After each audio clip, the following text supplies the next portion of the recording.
बना चुना के कहाँ जात बारू?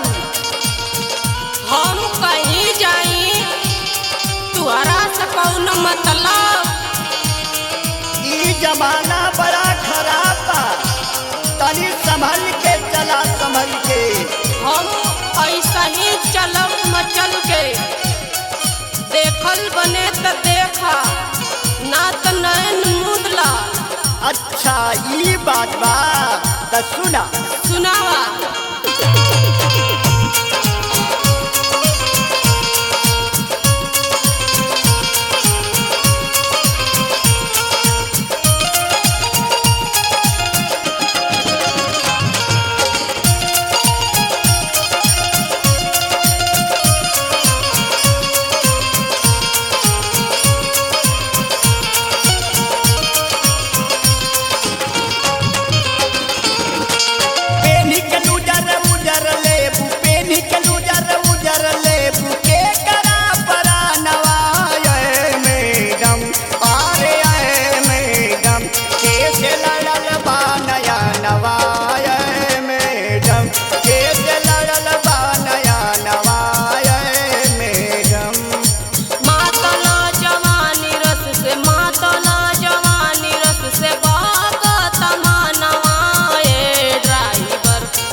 गजरा कटार जैसे परछी के धार बा, चंदा सा बीदिया चमकत लीलार बा।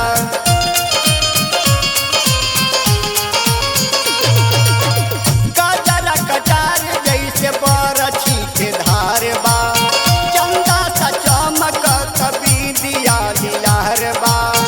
नरम कलाइया में, नरम कलाइया में सोहाता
फेशियल करवले बारू गोरिया के हरवा, लागता बुलवलस कौनो हो